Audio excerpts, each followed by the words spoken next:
Lucky skywatchers in parts of North America will be treated to a total solar eclipse next week. On April 8th, the sky will darken across parts of Ontario, Quebec, and elsewhere, while other parts of the country will see just a partial eclipse. I'm Dave Breckenridge, and this is 10-3. Montreal Gazette reporter Susan Schwartz joins me to discuss the buzz around the solar event, why the scientific community is so excited, and why people are flocking to the region. Don't forget, you can find us on Apple Podcasts, Spotify, Google, Amazon Music. I'd love it if you could leave us a rating, a review, and tell your friends about the show. So, Susan, there's been a lot of talking in recent weeks about the upcoming solar eclipse, for those who haven't been paying attention. When are we expecting to see this astronomical event? A total solar eclipse is a rare and spectacular celestial event. I think a lot of us know that it's set to unfold over a swath of North America in a strip of land that extends diagonally from northwestern Mexico through 15 states in the United States and parts of Ontario, Quebec, and the Maritimes on the afternoon of April 8th. That is, unless you've been under a rock.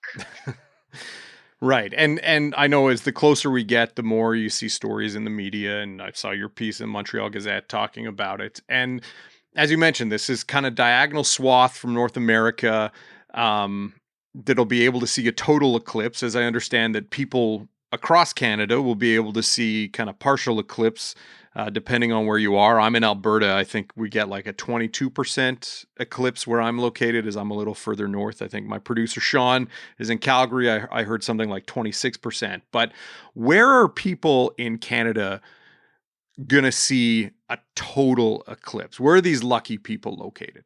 Canada will be able to observe a partial solar eclipse with varying degrees of intensity, depending, as you point out, on where they are. It will start at 14:11 or 2:11 p.m. and end at about 16:45 or 4:45 p.m. It's only those Canadians who are in what is known as the path of totality who will experience a total solar eclipse. The path of totality is this super narrow path in eastern Canada, stretching from southern Ontario through Quebec into New Brunswick, PEI, Newfoundland, with a limited area of Nova Scotia. I'm in Quebec, so I know more about Quebec than other parts of the country. And the path of totality will cross southern Quebec over a width of about 200 kilometers between 1525, and 1540, that 15-minute period. So during that time, the moon will be perfectly aligned between the sun and the earth, resulting in a period of darkness. That is, the sun will be eclipsed. The regions of Montreal, Montérégie, south of Montreal, the eastern townships, and the Magdalen Islands, les Îles de la Madeleine, are going to experience totality for the longest period of time. Although it should be pointed out that a large part of the greater Montreal region, and this surprised me, nearly half the population of Montreal is outside the path of totality. For instance, Laval, which is a huge island beside Montreal, and Montreal North, which is a relatively large area, will have only the partial eclipse. Mm-hmm. Is this kind of thing that's generated a lot of excitement where you are? Huge, absolutely huge. It started on the part of, astronomers, I guess, are always excited about eclipses, right? As are educators and people known as eclipse chasers. These are people who travel from place to place to view eclipses. But as the date approaches, you can really feel that their excitement is contagious. You know, as you have to prepare, people have to get their eclipse glasses. Kids in school are learning about the eclipse. Centers like the Montreal Science Center and the planetarium, the campuses of universities are all preparing to host large public events. So a couple are already we're already full by the middle of March, which to me is a really good indication that people are getting super excited.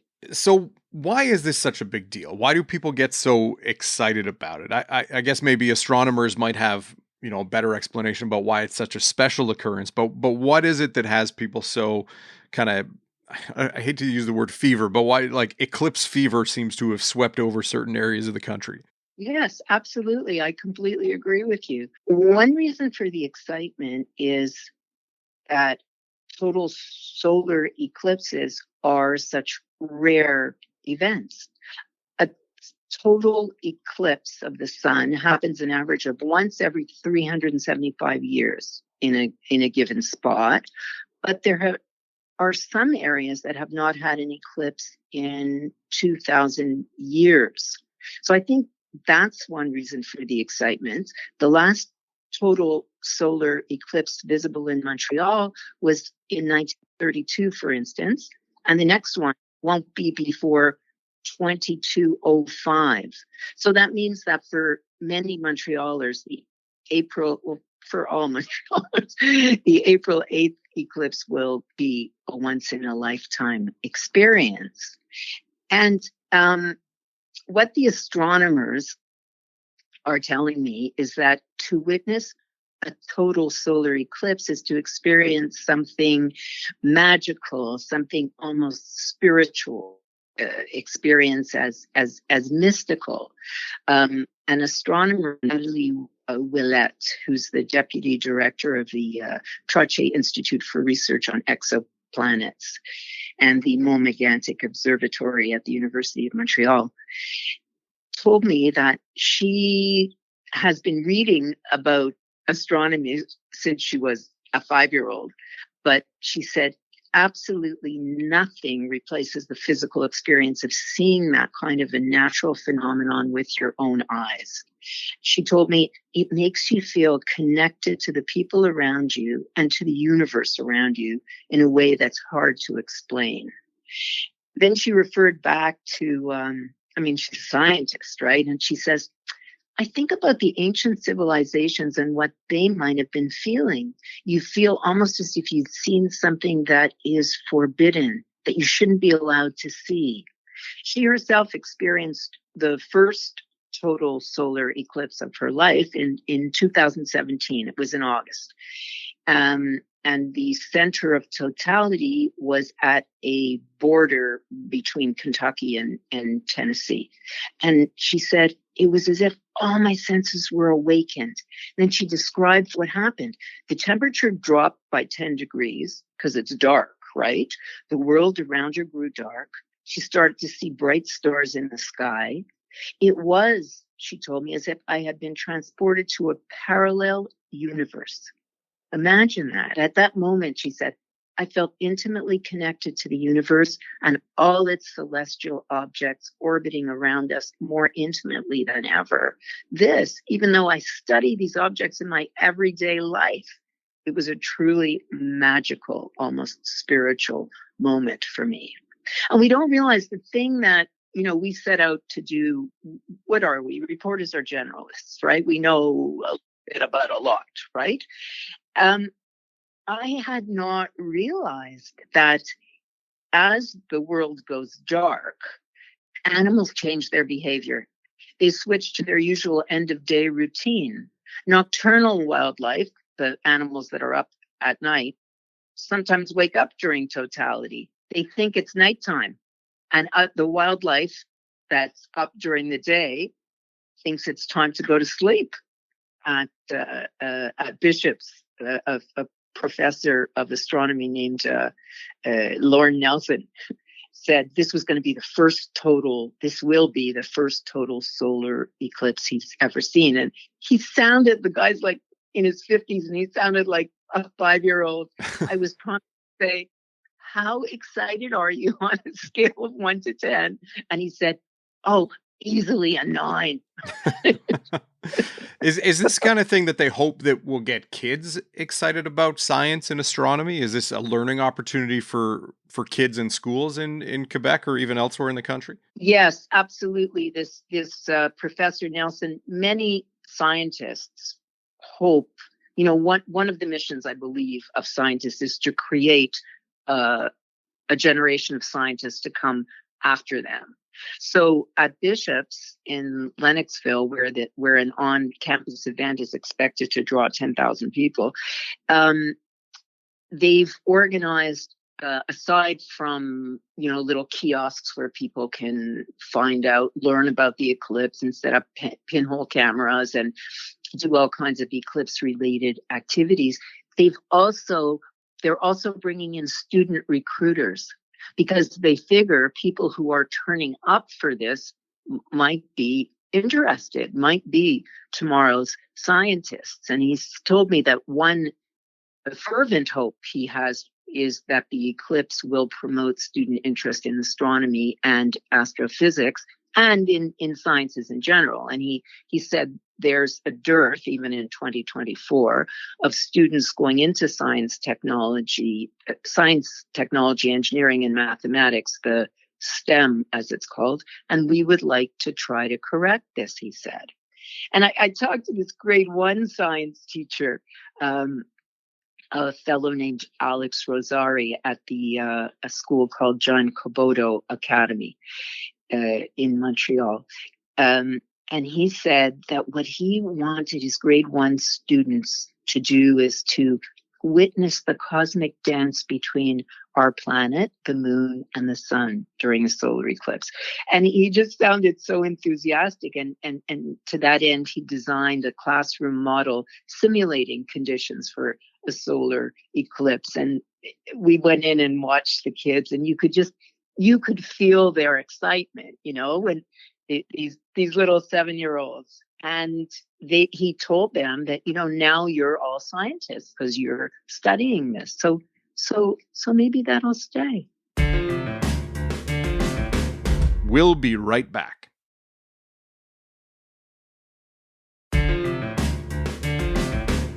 As you mentioned, that events like this are rare, and Montreal hasn't had one since the 30s and won't have one again until the 2200s, and it can be challenging for people to see one.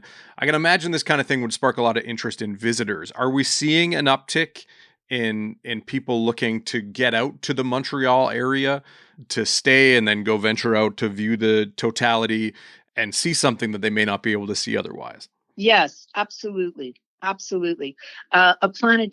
Astronomer at the planetarium who I spoke to told me that in the Magdalen Islands, where totality will be visible from the entire archipelago, visitors are way up. There are not many hotels. There are not many places to stay, and people are opening their homes to visitors. And down in the eastern townships, which is areas of the townships are quite close to what's called the center of totality, where the total eclipse will be visible for the greatest amount of time. I mean, about 3 minutes, but still. They are expecting up to 1 million people. Imagine the traffic jams, Professor Nelson told me. And in 2017, the last time North America experienced a total solar eclipse, there were 21 million people traveling that day. I believe it was August 20th or 21st of 2017. I mean, imagine the traffic chaos. And the eclipse path of the path of the April 8th eclipse is going to pass over more cities and more densely populated areas than the 2017 eclipse did. I read on the NASA website. An estimated 31.6 million people live in this year's path of totality, compared with just 12 million in 2017. So that's a lot more people to be traveling. And then what can people expect to see during the eclipse? Like, what is it that will transpire? Obviously, I guess in at its basic, they'll watch the moon kind of pass in front of the sun. But what does that look like? Yes, you're right. A total solar eclipse happens when the moon slides between the sun and the earth and casts its shadow on Earth, thereby blocking the face of the sun completely. So the shadow moves across the Earth along this narrow band known as the path of totality. And as the moment approaches when the moon's shadow covers the sun completely, the moment of known as totality, the sky darkens. Day becomes night. The temperature drops. The planets of Venus, Jupiter, Mercury become visible. So do the bright stars. And as the light of the sun is blocked, all we see is its outer atmosphere, called its corona. It becomes visible during totality. So a solar eclipse unfolds in phases. I have to say, and it cannot be overstated, that to observe the sun safely during an eclipse, or indeed at any time, one must wear eclipse glasses, and they must be certified to the standard called ISO 123122. So be wary of fakes, because it's only the extra dark shades that block out almost all the light and allow you to look directly at the sky without damaging your retinas. In Montreal, they'll be distributed free at the various public events that are to be held at places like the Science Centre and Parc Jean Drapeau, the campuses of McGill University. And the city's network of 45 libraries has been distributing them free of charge to library members. Let me go back for a minute to the corona that I mentioned. So the corona around the sun, which is its outer atmosphere, which we don't normally see because it's not as bright as the sun, but the sun is so super bright that it obscures the corona.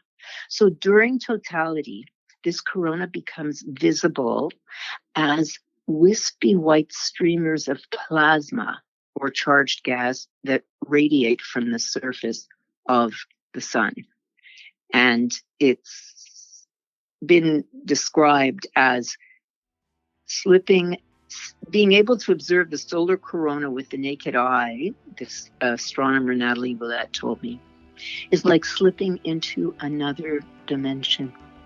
I mean, how magical is that? You know? Well, it is certainly a fascinating story. I know it's caught the attention of a lot of people around the world, especially here in Canada. And I guess we'll see how things transpire on Monday. Susan, thanks for your time. Thank you very much. 10-3 is produced by Sean Knox. Theme music by Bryce Hall. Thanks to my guest, Susan Schwartz. More from her at montrealgazette.com. I'm Dave Breckenridge. Thanks for listening.